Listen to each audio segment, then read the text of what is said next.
Для меня большая честь выступать здесь сегодня в формате ершовских лекций. Благодарю организаторов за то, что пригласили меня и дали мне возможность, интересную для меня, поговорить о теме, которая меня волнует уже лет 15 последние, объектно-ориентированном программировании. У меня есть 3 вещественных доказательства моей причастности к этой теме. Первое. Порядка 8 лет назад я написал книгу, двухтомник «Elegant Objects», посвященную как раз объектно-ориентированному программированию. Это набор практических рекомендаций программистам на основных объектно-ориентированных языках. Оказался этот двухтомник востребован, материал оказался полезным для программистов, и он уже несколько лет занимает первое место на полке OOP, на Goodreads, это американский сайт, международный сайт, где обмениваются мнением читатели, в том числе технической литературы.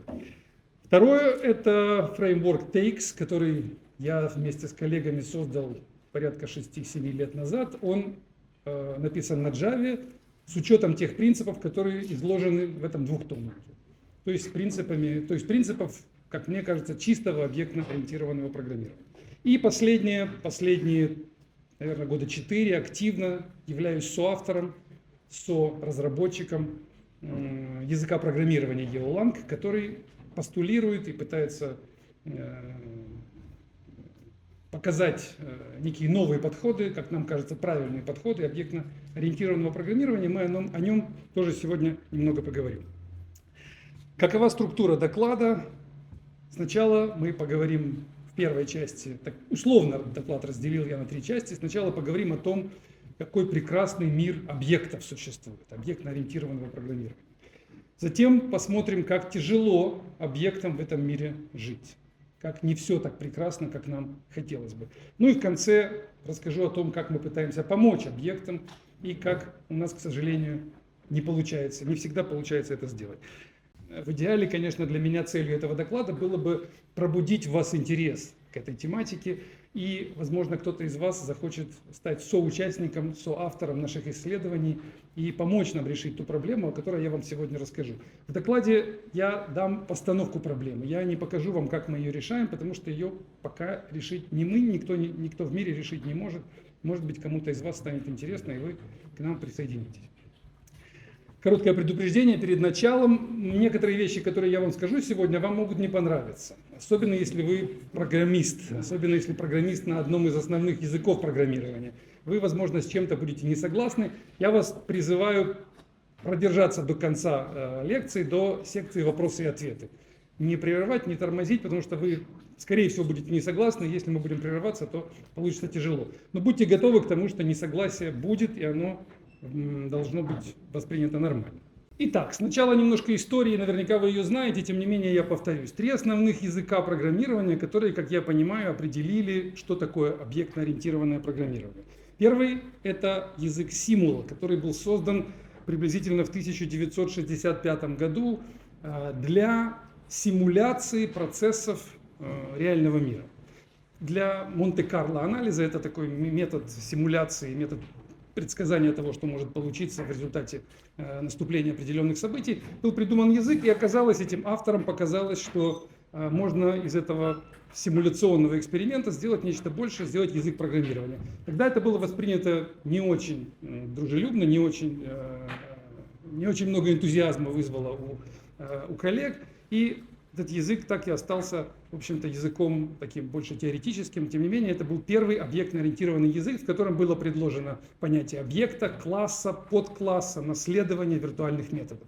Это те принципы, те инструменты, которыми мы работаем сегодня. 10 лет спустя был предложен второй язык программирования, который для нас важен, язык Smalltalk. 10 лет прошло, придумали язык Smalltalk, в котором авторы пошли дальше, в сторону еще большего объектно-ориентированного подхода, и дали миру постулат: все объект. И цифра объект, и буква объект, и цикл это объект, и команда это объект, все объект. Давайте сделаем язык, в котором будет абсолютно все объект и ничего кроме объекта. Появился Smalltalk. Он был тоже экспериментальным и был создан в основном для, как я тогда на нем не программировал, но, как пишут, это был язык в основном для обучения, для того, чтобы показать, в том числе студентам, как можно элегантно, красиво в неком таком идеальном мире программировать. Однако чуть позже увидим, что были серьезные проблемы у этого языка, в основном со скоростью выполнения программ. И он так и остался в основном в форме такого языка, больше теоретического, чем практического. Хотя были, конечно, и решения на нем, которые работали. Но это был интересный эксперимент. Прошло еще 10 лет, и мы получили C++. C++ был предложен в 1985 году, Бьорн Страуструп, наверняка вы знаете, кто это. Был сделан язык C++, который унаследовал во многом синтаксис языка Симула и добавил туда эффективность и скорость выполнения языка C.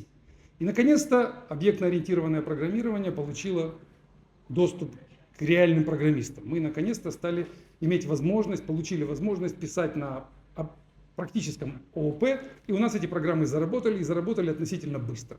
И вот тут и открылась возможность для появления многих других языков. После C++ стали появляться и многие другие, десятки языков, вы сами их знаете, мы на них программируем, и Java в том числе, и Python, и Ruby, и все остальные языки. Вот такая вот короткая история ООП. А теперь об объектах. Как прекрасен мир объектов, какой он должен быть в понимании создателей ООП, в том виде, в каком они это задумывали. Объекты – это абстракции. Я вам сейчас покажу, что имеется в виду. Я буду показывать в течение всей лекции, буду иногда приводить цитаты со ссылками на научные или полунаучные технические книги. Я это делаю с целью добавления веса моим аргументам, потому что многие вещи могут звучать не всегда убедительно. Тем не менее, я стараюсь опираться на работы тех, кто был до меня. Посмотрим на эту диаграмму. Мы помним, что объекты изначально были созданы для симуляции событий реального мира. Симуляции. Что-то происходит в реальном мире, студент сидит в аудитории, это событие реального мира. Мы внутри нашей программы пытаемся симулировать, что же будет дальше, если этот студент встанет и выйдет. Например, оказалось, что можно моделировать события реального мира, не только симулировать, чтобы увидеть будущее, но и в текущем моменте контактировать с объектами реального мира внутри компьютерной программы. На диаграмме есть объекты двух типов. Вверху мы видим объекты реального мира, и в статье так и называется. Светофор, кресло, самолет. Это те объекты, которые вокруг нас. Это могут быть в том числе объекты мира компьютеров, внутри компьютера, но за границами программы. Объекты, которые существуют вне программы. Они вверху на диаграмме.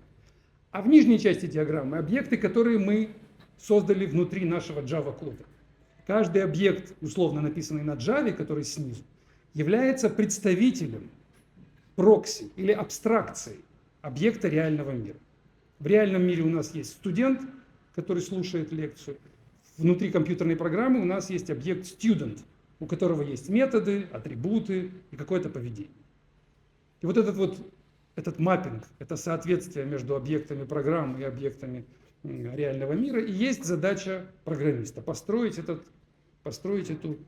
корреляцию, сделать так, чтобы удобно было программировать, удобно было работать с объектами внизу, которые, в свою очередь, будут отправлять свои команды, свои инструкции к объектам реального мира. Смотрите, что объектов внизу не такое количество, как вверху. И не всегда один к одному мы имеем маппинг. Некоторые объекты внизу работают с двумя объектами вверху.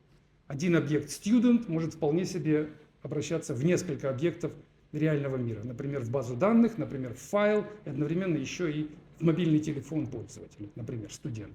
Мы имеем один student в Java, мы к этому студенту обращаемся и даем какую-то команду, а он отправляет 3 команды в объекты реального мира. Такова идея.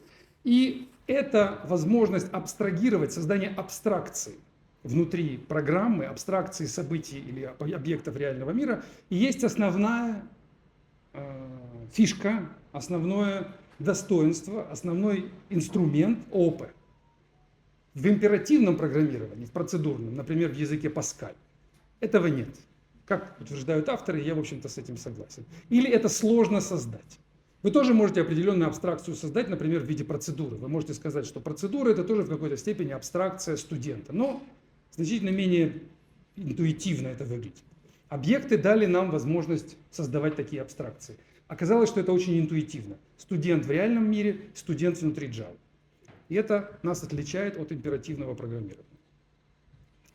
Две технические техники, два технических инструмента дают нам возможность эту абстракцию внутри программы обеспечить. Первое – динамический диспатч. То есть динамическая диспетчеризация или позднее связывание. Работает это следующим образом. Представьте, что у вас есть метод слева, Java метод или какой-то язык программирования, cook, который получает фрукт, и дальше у этого фрукта спрашивает, сколько же у тебя калорий. Когда мы обращаемся к фрукту и спрашиваем количество калорий, реальный запрос уходит либо в сторону яблока, либо в сторону сливы. И они уже нам отвечают, сколько у них калорий.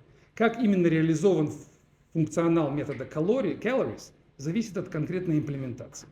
Это связывание происходит в конце, когда программа уже выполняется. Когда мы пишем программу, то метод cook не знает, кто у него будет в руках. То ли к нему придет яблоко, то ли к нему придет слива. Он полагается лишь на обещание этого объекта реализовать метод calories. Но совершенно не хочет знать о том, какая будет реализация. И это важная фишка, без которой абстракция была бы невозможна. Но поскольку эта фишка есть, то мы имеем возможность представить себе студента, не зная, например, какой это конкретный студент, из какой он группы. Нас просто интересует его, например, успеваемость. Мы спрашиваем, получаем ответ, а как там внутри произойдет диспетчеризация нашего запроса, нам не интересно. Это дает нам возможность снизить сложность программ, которые мы пишем. С помощью абстракции мы снижаем сложность, complexity, она падает. Поскольку я работаю с фруктом, мне все равно, яблоко это или слива, у меня в голове меньше когнитивных процессов происходит при обращении с этим фруктом. Я игнорирую детали. Абстракция – это игнорирование деталей. И второе – инкапсуляция. Представим себе яблоко или фрукт. Инкапсуляция – это, я бы сказал, насильственная абстракция. Если динамический диспатч – это была добровольная абстракция, программист сам говорил, я не хочу ничего знать об этом фрукте, кроме количества калорий, то инкапсуляция – это насильственная абстракция. Мы говорим, мы не скажем тебе, кто мы такие. Мы не скажем, что мы яблоко или слива. Мы спрячем информацию. Инкапсуляция еще называется information hiding, то есть сокрытие информации. Мы закрываем. И посмотрите на то, что пишут известные нам авторы Гради Бучи и компания. Они говорят, что мы должны внутренности объекта интерпретировать как секрет, как что-то, что мы скрываем. Мы запрещаем клиенту знать, кто мы такие. Он может по косвенным признакам определить. Он знает наш вес, он знает стоимость, он знает количество калорий. Он может сказать, ну, наверное, это яблоко. Поскольку калорий много, вес крупнее, то есть, скорее всего, это что-то более крупное, наверное, это яблоко. Но наверняка он это знать не может. Мы эту информацию закрываем. Вот две техники объектно-ориентированного программирования, которые, по утверждению многих авторов, являются залогом успеха ООП. Если мы сумеем правильно строить абстракции в нашей программе, если мы сумеем правильно находить, где то яблоко, и где та груша, и где тот студент, и как между ними держать баланс, то у нас будет в итоге программа удобная для программирования. Бертран Майер так и пишет. Тот, кто сумеет найти правильный, на русский переводя, правильный баланс между более высокого уровня абстракциями и низкого, и группировать более крупные абстракции из более мелких, тот и победитель. У того все и хорошо получится. Такая логика ООП. Это первая часть о том, как хорошо в мире объектов. Переходим ко второй части. О том, как все не очень хорошо. Все это здорово, но объекты медленно работают. Вы можете написать программу именно так, как я рассказал, все собрать из абстракций, все построить на динамической диспетчеризации, на позднем связывании. У вас в итоге все будет работать очень медленно. И это было понятно еще во времена языка Smalltalk. Статья 91 года, два ее автора работали в то время над созданием языка Self. Язык Self был еще более объектно-ориентированным, еще более экстремально объектно-ориентированным по сравнению со Smalltalk. В нем совсем все было действительно объектом. В нем не было классов, например, там были только объекты.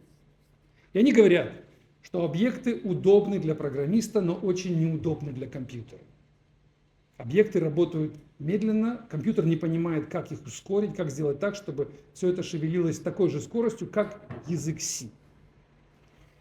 И почему так происходит, они дальше пишут, что в правильном ООП, которое мы хотим иметь, все должно быть через отсылку сообщений. Вы должны отправлять это сообщение от объекта к объекту, и ваше программирование должно выглядеть примерно так.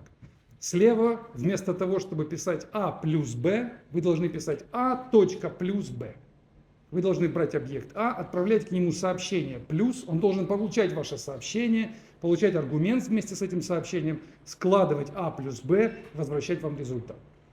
Любому практикующему программисту понятно, что это будет работать медленнее, чем А плюс Б, чем просто операция плюс, которая в современных процессорах занимает один такт, пускай несколько тактов вместе с подготовкой данных и возвратом этих данных. Вызов же метода плюс будет, конечно, занимать куда больше времени у процессора. Или представьте себе еще третий вариант, когда вы для операции плюс создаете новый объект, и в этот объект инкапсулируете А и Б, а потом у этого объекта запрашиваете, чему же, интересно, равен этот плюс. Эти два варианта, которые после первого, они правильное ООП. Первый вариант неправильное ООП. Но, я думаю, всем очевидно, что это, конечно, несет в себе серьезные проблемы, связанные со скоростью.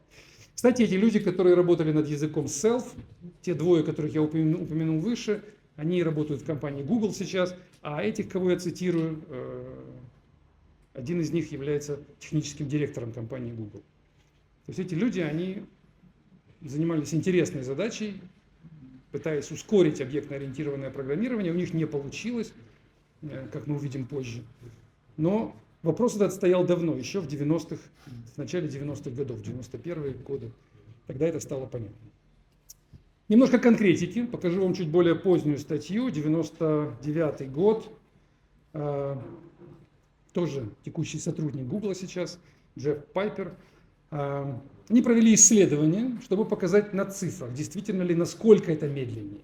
Насколько наши объекты медленнее работают, чем операторы, тот же плюс, минус и так далее. И показали, что проблема серьезная. Если вы одну и ту же программу напишите в объектном стиле, где у вас будет плюс в виде метода, и ту же программу напишите в традиционном процедурном стиле, без абстракций, без объектов, то вы получите серьезные расхождения в скорости. Они тогда тестировали Java 1.2. Я вам показываю таблицу, все цифры можно не смотреть, посмотрите на те, которые подчеркнуты, цветом выделены. Они написали одну и ту же программу на Java, и там была Java, но в одном случае в Java были объекты, в другом случае это были просто статические методы, процедурный классический подход. И получилось, что в процедурном, точнее объектный код работал условно 123 миллисекунды, а стиль Fortran Style, как они его назвали, то есть без абстракций, без объектов, 6 миллисекунд. В 20 раз медленнее. Конечно, трудно продать бизнесу концепцию, которая удобна для программирования, но настолько замедляет выполнение программы. Мы попытались повторить что-то в этом духе, что-то подобное, подобный эксперимент, и написали программу для вычисления числа Фибоначчи. Я думаю, алгоритм Фибоначчи всем известен, но написали его двумя разными способами. Первый способ рекурсивно с помощью функций, процедур, если это Java, то это некие статические методы, то есть без абстракций, без объектов. И второй способ тоже рекурсивно, но каждый оператор у нас была функция, точнее каждый оператор у нас был объект и передача сообщений. То есть вместо плюс мы использовали метод плюс, так как я вам показал до этого. И вот что мы получили. Мы сравнили 5 языков программирования: Java, C++, C#, Go и Pascal. Pascal тоже с объектами. Правая колонка, вы видите соотношение. В 500 раз, в 400 раз, в 140 раз, в 70 раз. То есть еще хуже ситуация, чем в их случае. Ну, они, видимо, были менее радикальны в своем подходе, потому что мы совсем уж утрируем ситуацию, и для нас в нашем объектном стиле написания программы Фибоначчи все объекты, и в том числе операции плюс, минус, и даже оператор «если» у нас объект. JDK 21. Между Java 1.2 или второй Java и Java 21 никаких изменений не произошло. Как были объекты 30 лет назад медленные, так они через 30 лет медленными и остались. мы не сдвинулись, как мне кажется, я бы не сказал ни на шаг. Мы какие-то оптимизации, безусловно, имеем в современных языках, в современных виртуальных машинах. Но это, конечно, не те оптимизации, которые могли бы нас приблизить к скорости процедуры, к скорости безабстрактного программирования хотя бы на порядок, чтобы мы были хотя бы в 10 раз медленнее. Нет, мы медленнее в 100, а то и в 500 раз. То есть на несколько порядков мы медленнее, чем... Конечно же, программист, видя это, не хочет использовать объект. Конечно же, программист, которому важно, чтобы его программа работала быстро для бизнеса и удобно для клиента, конечно же, он сопротивляется использованию объекта. Почему объекты медленные? Немножко технических подробностей. Что же там происходит? Почему они так тормозят? Почему, когда я делаю А точка плюс Б, это работает условно в 100 раз медленнее, чем было давно замечено? Не мои догадки, давно было сказано, что есть две причины замедления работы, две причины этих потери производительности у объекта. Причина первая – это виртуальный диспатч, тот самый виртуальный диспатч. Когда я обращаюсь к фрукту, а там яблоко или слива, то компьютер должен немножко подумать, чтобы найти, куда перенаправить мой запрос. Но он подумает какое-то время. Это, конечно же, займет время по сравнению с тем, что я бы напрямую пошел и сказал: яблоко, посчитай мне что-то. Поскольку я делаю такой динамический проход через некую виртуальную таблицу методов, например, то это занимает время. Это первая причина. И вторая причина – это аллокация объектов на кучи. Кто программирует, знает разницу между стеком и кучей. Стек – это память достаточно быстрая, а куча – это память куда более медленная. Когда мы хотим, чтобы наш объект просуществовал очень короткое время между входом в метод, например, и выходом из метода, то мы, конечно, его размещаем на стеке, и когда мы выходим из метода, объект удаляется. Но если мы хотим, чтобы наш объект прожил немножко дольше, и мы могли бы с ним работать не только в этом методе, но и в другом месте, передать его куда-то еще, мы должны его поместить на кучу. А куча, она медленная. К ней нужно обратиться, попросить выделить память, пускай даже у нашего объекта ему нужно всего лишь 2 байта. Мне все равно нужно пойти в эту кучу, выделить 2 байта памяти, потом запомнить место этих 2 байт, запомнить указатель на это место в куче, потом с этим указателем походить по программе, поработать с объектом, потом пойти обратно в эту кучу, в диспетчер памяти, в менеджер памяти и сказать: мне эти 2 байта больше не нужны. Вот эти запросы на выделение 2 байт и на освобождение 2 байт, конечно же, куда медленнее, чем просто оператор плюс, когда мне нужно просто А плюс Б. Это куда медленнее, чем сначала положи А на кучу, потом положи Б на кучу, потом сложи их, положи результат на кучу и забери его оттуда. Вот такие 2 причины. Мы провели еще один вам эксперимент, покажу с объектами. Слева вы видите программу, которая проходит по массиву из 10 миллионов строк и с ними делает, неважно какие, не обращайте детального внимания на суть этого алгоритма, просто поверьте, что то, что происходит слева и то, что происходит справа, это один и тот же алгоритм по обработке массива из 10 миллионов строк на Java. Слева у нас Java 23, которая это делает через Stream API, то есть с использованием объектов. И справа тот же алгоритм, который объекты не используют, а работает процедурным образом. Это не утрированный пример. Если до этого я вам показывал пример с Fibonacci, где было утрировано, где было насильственно использовано много объектов, например, для каждой операции сложения я использую объект плюс. Это, конечно, ситуация неестественная для нормального программирования. Но если мы посмотрим на эту ситуацию, которая слева, это вполне себе нормальное, традиционное, классическое использование стримов в Java. Справа мы делаем то же самое без стримов. 154 миллисекунды на моем MacBook и 26 миллисекунд справа. То есть в 5 раз мы замедляемся. По этим самым 2 причинам. Динамическое связывание и размещение объектов на куче. Причем Java куда более быстрая куча, чем у C++. Java куда более грамотно работает с кучей, потому что имеет возможность это делать. В Java нет указателей, поэтому она кучу может использовать куда более свободно, чем C и C++ языки и им подобные, которые имеют указатели. И тем не менее, Java не справляется и близко не справляется с тем, что ее мы просим сделать. Давно, еще тогда, когда эти наши коллеги из Google определили, что объекты медленные, они предложили решение.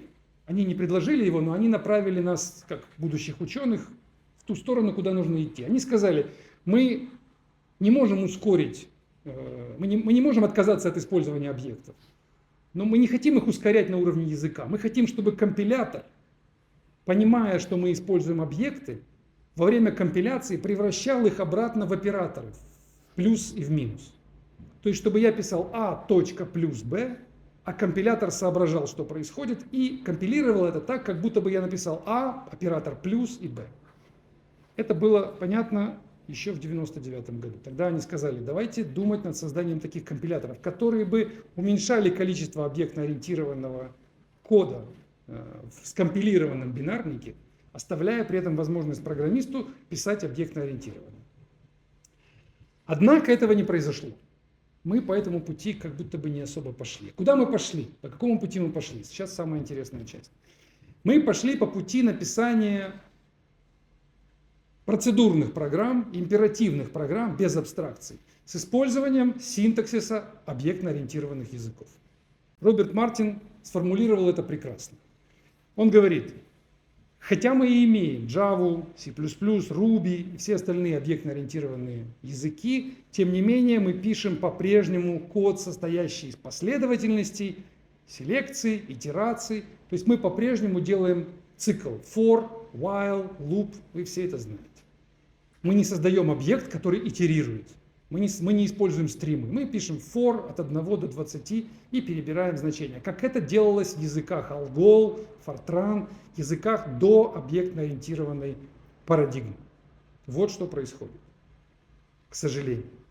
И сейчас конкретные 5 примеров я вам покажу, которые вам как программистам должно быть интересно. Что именно о чем именно идет речь?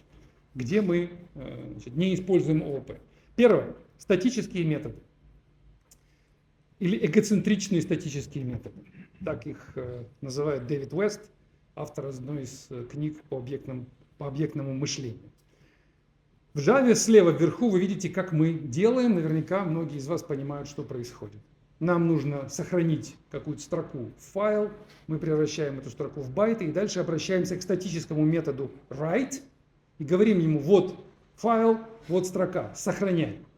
Он получает 2 этих аргумента, сам решает, что с ними делать, он сам знает, как сохранять, он сам знает, что у него в руках, он эгоцентрично и абсолютно эгоистично, эгоцентрично скорее, принимает все решения о том, что к нему пришло. Он контролирует ситуацию.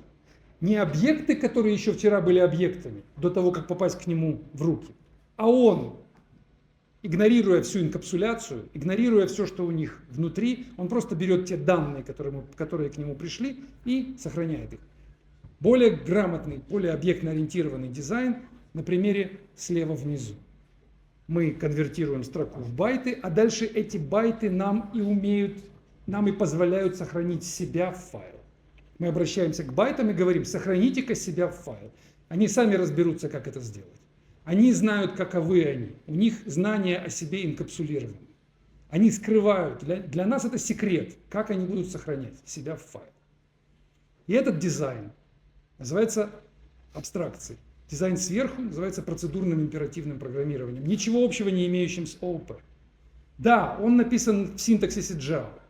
Да, нам кажется, что это объекты, потому что, смотрите, и байты у нас тут это как будто бы объекты, и путь, куда мы сохраняем, это объект.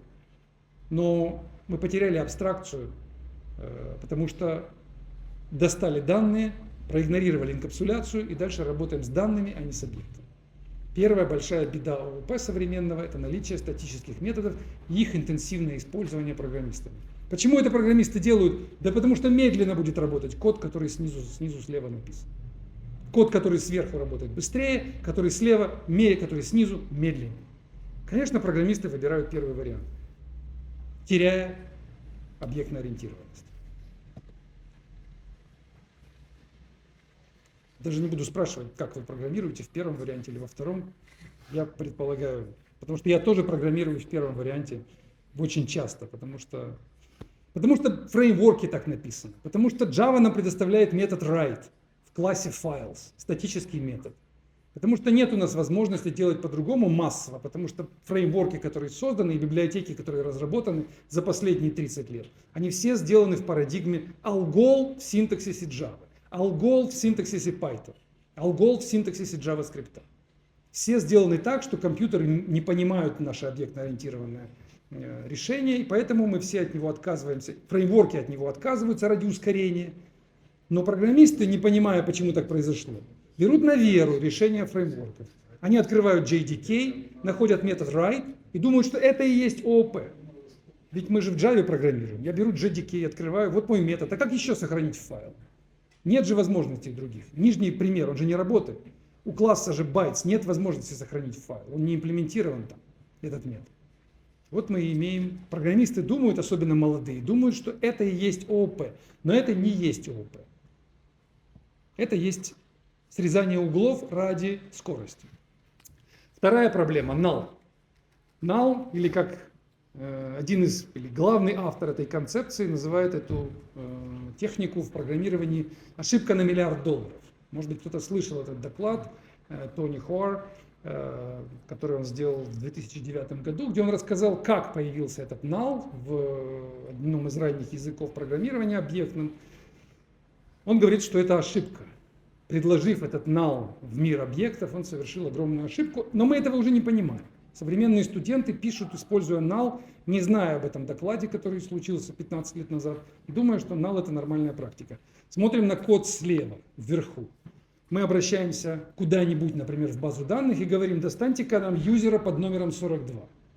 База данных не находит такого юзера и возвращает нам null.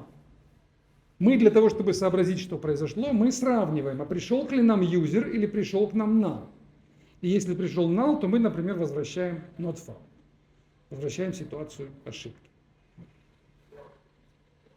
Это, конечно, не объектно, потому что, даже я вам кратко просуммирую доклад про $1 миллиард. Проблема в том, что мы, ну или вот справа цитата, что мы загрязняем наш код многочисленными проверками на то, null это или не null. А если говорить уже языком абстракций, то мы не имеем абстракцию больше перед собой. Мы обращались к этому методу getUser, мы хотели получить юзера, мы хотели получить абстракцию, которая представляет, которая является прокси для человека, сидящего в аудитории, например, а получили мы какой-то null. Разрушение абстракции произошло. Мы ожидали, что я буду иметь дело с прокси, с которым я начну разговаривать, а он будет разговаривать с реальным физическим предметом.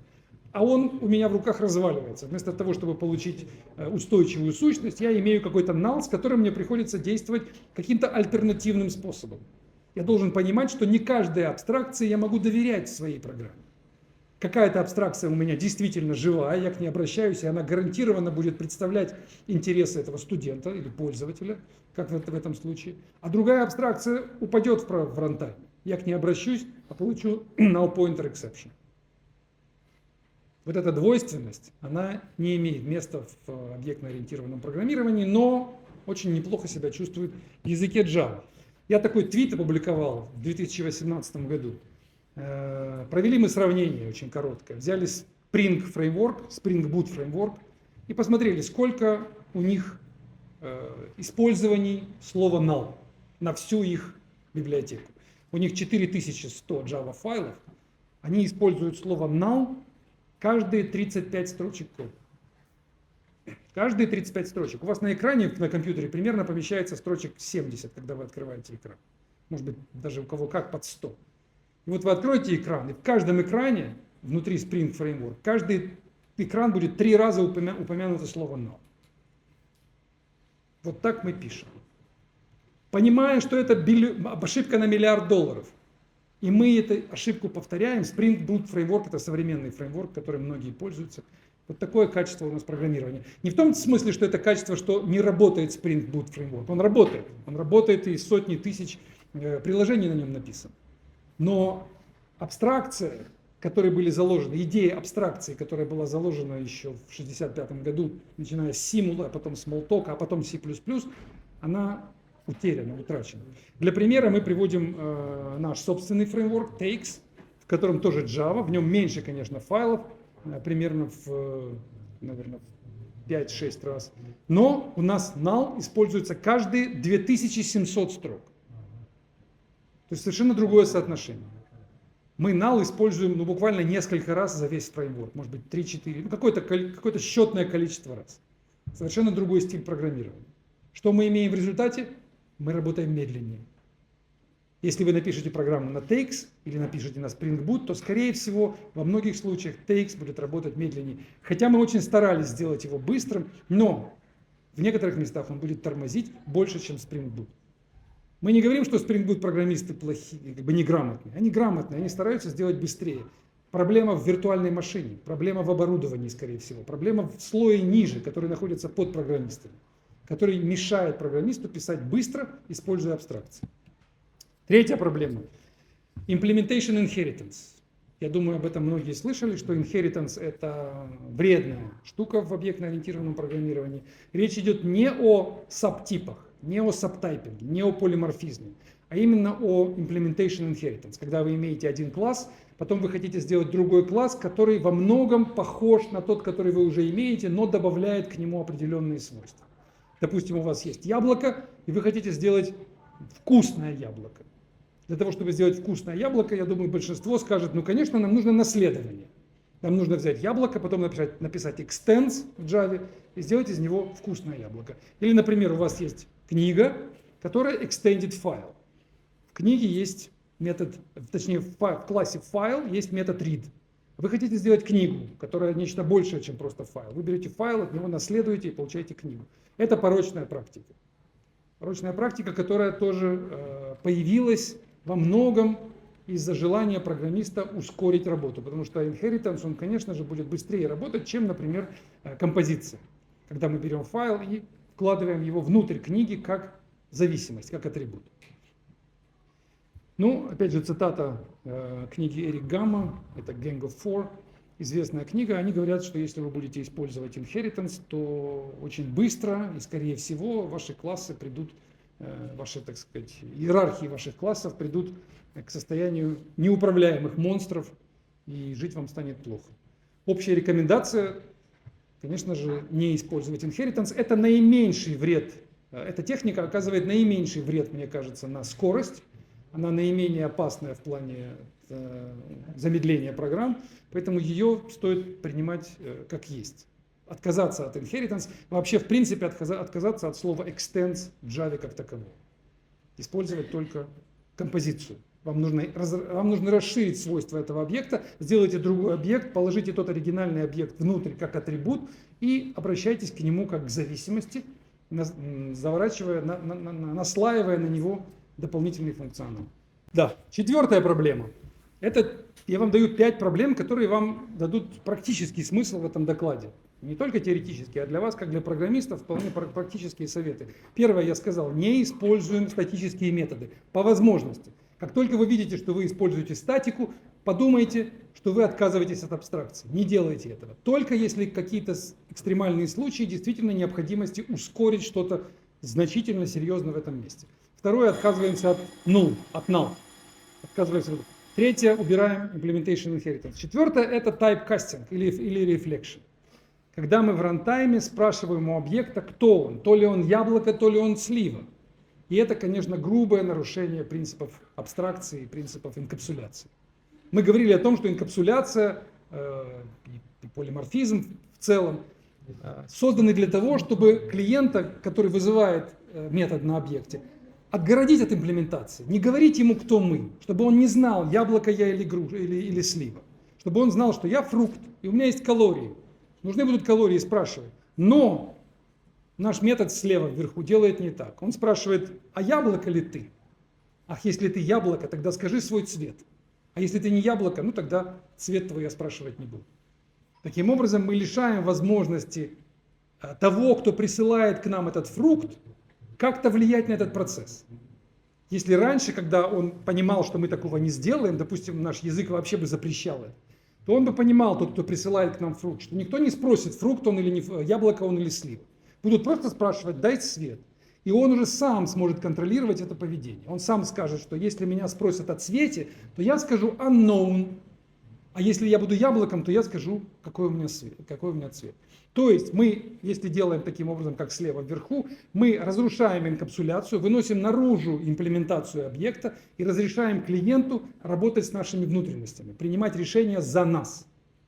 Идея абстракции в том, чтобы скрыть все, что у меня внутри, и дать возможность клиенту работать только с внешним доступным интерфейсом. Как только мы открываем тайпкастинг, разрешаем приведение типов, и еще не дай бог reflection, когда мы начинаем разрешать обращаться к приватным методам, например, или доставать атрибуты по прямой ссылке, то мы совершенно разрушаем идею абстракции. Это уже не ООП. Это уже какое-то другое программирование, которое, как говорит Стив МакКоннелл, если вы будете использовать тайпкастинг, уже не говоря о reflection. Reflection — это вообще зло, которое отдельного заслуживает доклада. Но если вы будете делать тайпкастинг, у вас будут дыры в вашем Defense Programming Armor. Это что такое Defense Programming? В первую очередь, конечно, инкапсуляция. Программирование, основанное на защите. Вы защищаете свой объект от его клиентов, инкапсулируя детали, скрывая информацию. И последнее, пятое, мутабельность. Самое, наверное, такое controversial, самое вызывающее больше всего возражений и споров. И тем не менее, кажется, и мне, и ряду авторов, например, Джошуа Блок писал об этом, иммутабельные классы куда более, или объекты, куда более подходят для красивого программирования, потому что дальше идут технические причины, почему. Можно здесь опираться на удобность параллельного программирования, на удобство дизайна, можно сказать. В основном он говорит, конечно, о параллельном программировании, потому как книга во многом об этом.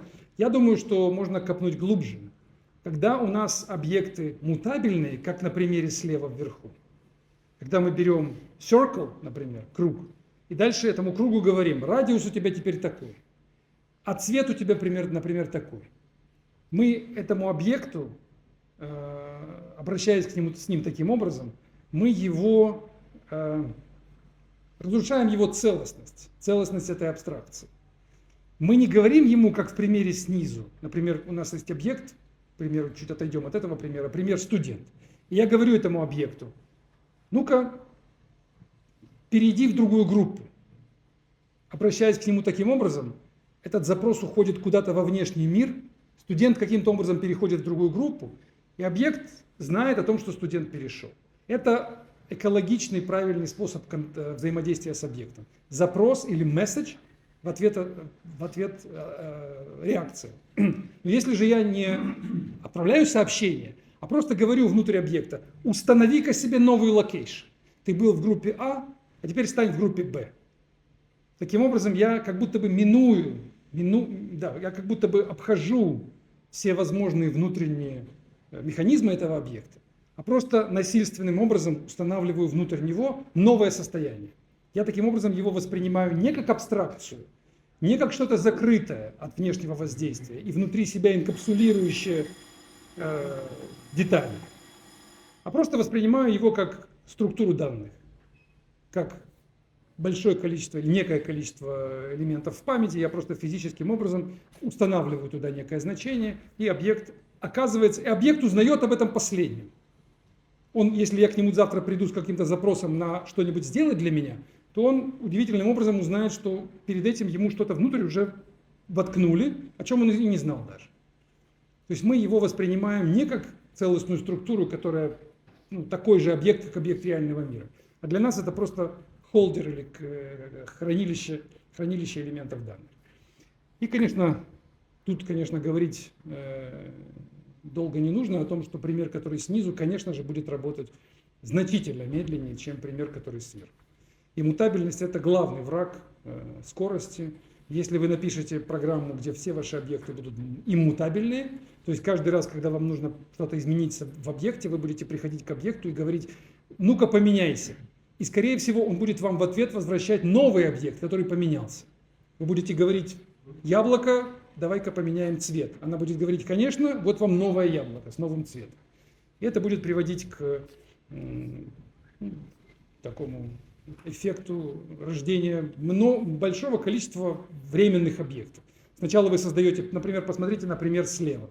В примере слева мы создаем 3 объекта. Мне нужен на выходе объект circle, в котором цвет синий и радиус 42.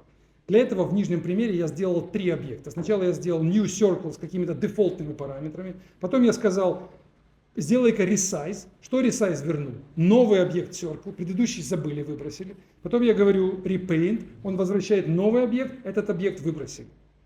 Выбросили как? Хорошо, если мы дешево выбросили. Создали, выбросили, если это был стек. Если это был не стек, если это было на куче. Мы сходили в кучу, сделали объект, выложили туда какие-то данные. Потом вернули ссылку. А я говорю, нет, не нравится, теперь хочу resize. Хочу, чтобы радиус был 42.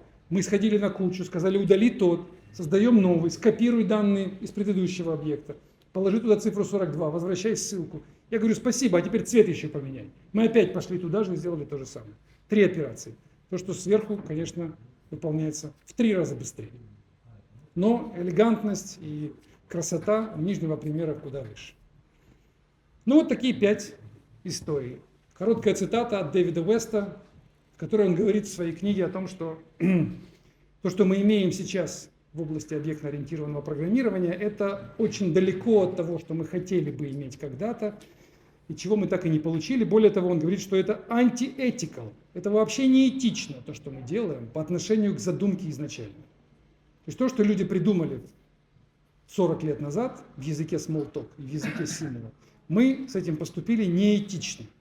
Мы все это исковеркали, превратили в язык C++ и Java и называем это объектно-ориентированным программированием. Я с ним соглашусь. Ну и несколько цитат, чтобы было понятно, что не я один так думаю. Например, Эдгар Дейкстра, известный голландский компьютер-сайентист, один из, наверное, основоположников компьютер-сайенс, говорил о том, что объектно-ориентированное программирование – это ужасная идея, которую могли только в Калифорнии придумать. Очень старая цитата, да, она известная, ну, что-то в этом есть. Алан Кей, один из авторов языка Smalltalk, он говорит, что я-то придумал термин объектно-ориентированное программирование, но я не имел в виду C++. То, что вы сделали после меня, это совсем не то, о чем мы думали. Это не объектно-ориентированное программирование. Линус Торвальдс, автор операционной системы Linux, считает, что язык C++ это самый худший, или один из худших языков программирования, и на нем ничего толкового написать невозможно. Все Linux ядро написано на языке C, там нет никакого C++, там нет объектов. Почему?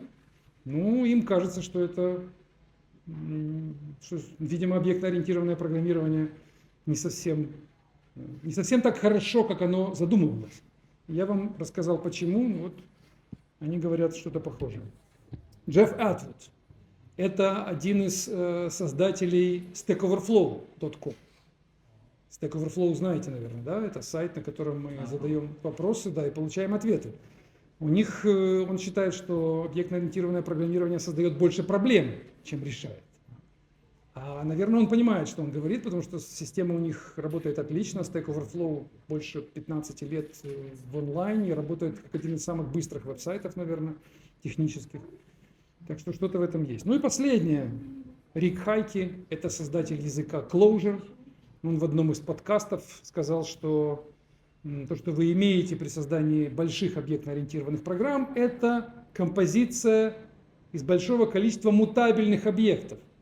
И когда вы имеете много мутабельных объектов, вы имеете кашу из кода, в которой невозможно разобраться. Вот вам 5 цитат людей, которые... Я пытался найти цитату, которая была бы противоположной, честно скажу. Я хотел вам показать какую-то хвалебную цитату, где было бы сказано: благодаря объектно-ориентированному программированию мы создали наши системы, и у нас успех. Не получилось у меня это. Я не думаю, что я плохо искал. Может быть, их нет. Еще немножко, совсем вас уже, чтобы стригерить, чтобы вам стало веселее. Вот эти традиционные паттерны объектно-ориентированного программирования, мне кажутся на самом деле антипаттернами. Я думаю, что использование этих паттернов нас, в общем-то, и завело туда, куда нас завело. Синглтон. Ну, синглтон, тут это не только мое мнение, это общепризнанная мысль о том, что синглтоны использовать нехорошо. Если вы используете синглтон, вы фактически имеете глобальный стейт. Это мутабельность, но еще и на глобальном уровне с использованием статических методов. То есть это комбинация из нескольких вредных практик, которые я вам описал, в одном паттерне. Не рекомендуем использовать. Второе, Data Transfer Object. Это объекты, которые мы нашпиговываем данными и отправляем куда-то, чтобы их оттуда, эти данные, достали. Он, с одной стороны, мутабельный, этот объект, с другой стороны, не имеет ничего общего с инкапсуляцией и абстракцией. Тоже антипаттерн. Третье, Factory метод. Это когда мы приходим к объекту, даже не к объекту, а к статическому методу. Ну, это не всегда статический, это может быть обычный метод, но суть его статическая. Мы обращаемся к нему и требуем создать нам под наши условия создать объект. Здесь мы комбинируем и reflection, и typecasting, и статические методы. И получаем такую вот неудобоваримую, неприятную конструкцию. И последние два, вишенка на торте, ORM и MVC. ORM используется, наверное, всеми, кто когда-либо программировал веб-системы. Мы все так или иначе на этих ORM выросли и воспитаны. Это вредный антипаттерн, в котором мы представляем объекты исключительно как DTO в обычном классическом подходе к ORM и используем некий engine ORM, который этими объектами управляет. То есть это фактически те самые эгоцентричная машина по управлению как будто бы объектами и объекты, которые объектами не являются. Мы складываем данные в эти коробки с данными, отправляем это в статические методы или в некую машинку, которая достает оттуда эти данные и сама решает, что с ними делать. Вот так работает ORM. То есть ORM это один мощный статический метод, большое количество глупых объектов, которые ничего кроме данных в себе не содержат. Они не являются абстракциями. Ну и Model View Controller. Model View Controller это коллекция процедур, фактически контроллеров. Каждый контроллер это тот самый эгоистичный метод, который тоже точно так же действует. Получает данные, эти данные разбирает, раскладывает, как ему удобно, вкладывает это все во View, и View показывает клиент. Каждый из этих 5 паттернов рекомендуется к ней использовать. Ну и теперь переходим к последней части лекции. Буквально несколько минут я вашего времени займу. Что же делать?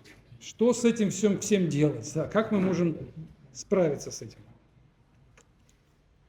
Можем ли мы вернуться к изначальным идеям объектно-ориентированного программирования и при этом сделать его быстрым? Вернуться к идеям мы можем. Первую часть сделать можно. Мы можем написать язык программирования, в котором не будет того, что я вам перечислил. В нем не будет статических методов и атрибутов, в нем не будет мутабельности, в нем не будет implementation inheritance, в нем не будет null референсов, и в нем не будет ни рефлекшена, ни аннотаций, ни классов. Такие языки программирования существуют. Например, язык self, или, например, язык IO, или наш язык EO. И таких языков можно найти еще некоторое количество. А это все экспериментальные языки, которые создавались в основном в академических целях. Попробовать, у них получалось, у нас тоже получилось, язык создан, написан, на нем можно писать программы. Но когда вы начинаете программу запускать, то вы понимаете, что лучше вернуться к языку C. Там все будет куда быстрее. Но мы можем сделать первый шаг. Все-таки мы можем вернуться к чистому программированию. А что будет дальше? А дальше я вам даю направление. У меня нет ответа. И ни у кого в мире нет ответа. Мы не знаем, как сделать это быстрее. Мы не знаем, как сделать так, чтобы объекты работали быстро. Ни Java не знает этого, ни Python не знает, никто не знает, никакие ни виртуальные машины этого не знают. Это открытая тема для исследования. Если вам интересно присоединиться к нам и помочь нам, то мы очень заинтересованы. Как мы думаем, это можно сделать? Дальше чисто спекуляции, без фактов. Первое. Мы думаем, что можно сделать первый шаг и сделать язык программирования, который запрещает программисту делать все то, что делать, нам кажется, не нужно. То есть сделать язык строгий, запрещающий использование техник, которые использовать нельзя. Вроде бы этот шаг мы можем пройти, и у нас получилось. Мы сделали такой язык, который строгий в своем дизайне. Java, например, она не строгая, она имеет огромное количество фич, огромное количество инструментов. Аннотации, reflection, статика, не статика. Ну, вы, кто знает Java, можете себе представить. За время ее развития там появились десятки, а то, может быть, наверное, сотен там нет, но десятки разных инструментов. Язык сложный. Сложность Java во многом мешает сделать эти объекты быстрыми, потому что объекты очень сложные. В каждом объекте может быть что угодно внутри. К нему могут прикреплены быть аннотации, он может наследовать кого-то, у него могут быть интерфейсы, которые он имплементирует, у него могут быть дженерики, которые он задекларировал, у него могут быть как статические атрибуты, так и не статические, у него могут быть перегруженные конструкторы, у него могут быть перегруженные методы, целый арсенал инструментарий. А что если мы сделаем язык, в котором будет 0 возможностей у программиста или близко к нулю? То есть каждый объект это будет только что-то вот такое простое, которое мы можем описать одним предложением. Это первый наш шаг. Мы думаем, что можно сделать такой чистый язык. Второе, если у нас объекты будут такие простые, не такие, как в Java сложные, а супер простые, то, может быть, мы сможем их во время компиляции заинлайнить. Заинлайнить имеется что в виду? Что мы видим А плюс Б. Мы это читаем и понимаем, что нет никакой проблемы заменить А плюс Б на А плюс Б, на операцию, однотактовую операцию процессора, которая просто складывает два значения. То есть мы можем убрать во время компиляции объекты из программы, инлайнить их. Мы определили объект, что он будет где-то здесь, а мы его в это место программы как будто бы вклеиваем и говорим, всю его имплементацию положите прямо сюда. Не вызывайте его, не создавайте его на куче, не переходите через динамический диспатч, а прямо сюда, прямо в его реализацию. И этот инлайнинг сильно ускорит, по идее. Уже сейчас он делается. В Java происходит инлайнинг. Если вы попробуете, поэкспериментируете, вы увидите, что Java виртуальная машина, она, особенно последняя версия, она делает инлайнинг объектов. Но в очень незначительном количестве случаев. В очень примитивных случаях. Если вы напишете действительно объект А плюс Б, и в этой функции плюс будет действительно короткая имплементация, там, сложение действительно, то Java сделает этот инлайнинг, и скорость будет сравнительно такая же. Но чуть-чуть объект становится немножко сложнее, Java опускает руки. Она просто не пытается сделать инлайнинг, потому что сложно, боится ошибиться. И оставляет все как есть. Третье, что мы можем сделать, если мы сделаем объекты такими простыми, то, возможно, мы сможем увеличить количество объектов, помещаемых на стек. Каким-то образом можно разработать методики, мы работаем над этим, но пока нет решения. Каким-то образом сделать так, чтобы объекты, которые предполагаются программистам как размещенные на куче, все-таки размещались на стеке.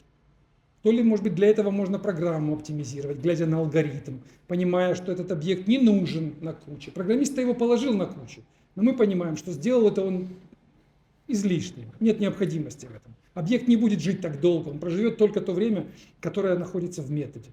Мы можем его не класть на кучу. Интенсивнее использовать стек. Как это сделать, непонятно пока. Какие общие подходы, не знаю, формулу не имеем. Мы пытаемся, но пока решения нет. Ну и последнее, самое интересное. Мы думаем, что решение в итоге, это мой последний слайд, предпоследний, решение в итоге за аппаратным ответом. Почему мы имеем объекты медленные? Потому что объекты были созданы как надстройка над языками программирования, которые вышли из классического оборудования. То есть развивалась индустрия как? Сначала мы придумали железо, процессоры, с instruction сетом, с сетом команд на процессоре. Мы придумали, что такое память, мы придумали, что такое процессор, что такое инструкция процессора. Потом у нас появились языки, которые копируют эту архитектуру, типа языков типа Algola или Fortran, которые ровно сделаны так, чтобы этой архитектурой управлять. Фон Ноймановской архитектурой. Управлять командами в процессоре, идущими одна за другой и перемещающими данными из памяти в память. А потом вдруг появился объектно-ориентированный подход. И мы сказали, давайте мы этот объектно-ориентированный подход, куда мы его? Мы же не создадим объектно-ориентированный компьютер, объектно-ориентированный процессор. У нас есть процессор, какой есть. И мы приклеили объектно-ориентированный подход к языку C. И получился C++.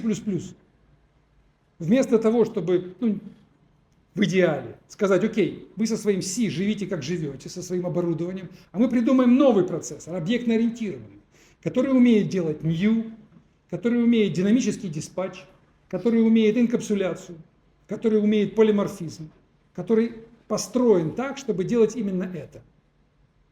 И тогда мы к нему сделаем объектно-ориентированный язык. Мы так не стали делать, видимо, не было ни ресурсов, видимо, ни желания. Мы просто взяли, что было, то оборудование, которое было, и к нему положили сверху, неудобным образом приклеили парадигму объектно-ориентированности. Если мы сможем это заменить и убрать железо и дать новое железо, которое понимает нас куда лучше, как, например, это случилось с железом для искусственного интеллекта, как GPU сделали. Когда-то у нас не было GPU, когда-то нам приходилось делать векторные вычисления с большими векторами чисел с помощью обычного оборудования, того оборудования x86, ARM процессоров и всех остальных. А потом появился GPU, нам сказали: ребята, мы вам железо дадим новое, и на этом железе все станет на порядок или на порядке быстрее. И появился бум искусственного интеллекта. А что если мы дадим такое же оборудование, но для ООП? И скажем: окей, ребята, забудьте про ваш x86, мы дадим вам такое железо, которое будет ваши объекты, пускай их будет миллион, оно их будет за один такт создавать и удалять. Мы прямо в железо встроим memory manager, мы прямо в железо встроим диспетчер виртуальных вызовов. И тогда все заиграет другими красками. Ну и вот статья, последний мой слайд, статья из журнала Nature нанотехнологии, буквально несколько лет назад, они об этом и говорят. Они говорят, что пришло время серьезной реформы аппаратной платформы. Фон Ноймановская архитектура, на которой мы живем уже 70 или 80 лет, она устарела. Нам нужна какая-то новая архитектура. Я подозреваю, что может быть какая-то ООП-платформа и есть новая архитектура. Если кому-то эта тема интересна, пишите мне, и мы с вами об этом поговорим. Мой телеграм-канал, можно подписаться, и там вы узнаете много нового о том, много свежего, точнее, о наших исследованиях, о том, куда мы движемся и как можно к нам присоединиться. Ну, в общем-то, все. Я вам обозначил проблему и рассказал, что пока решения нет. Давайте думать. Спасибо.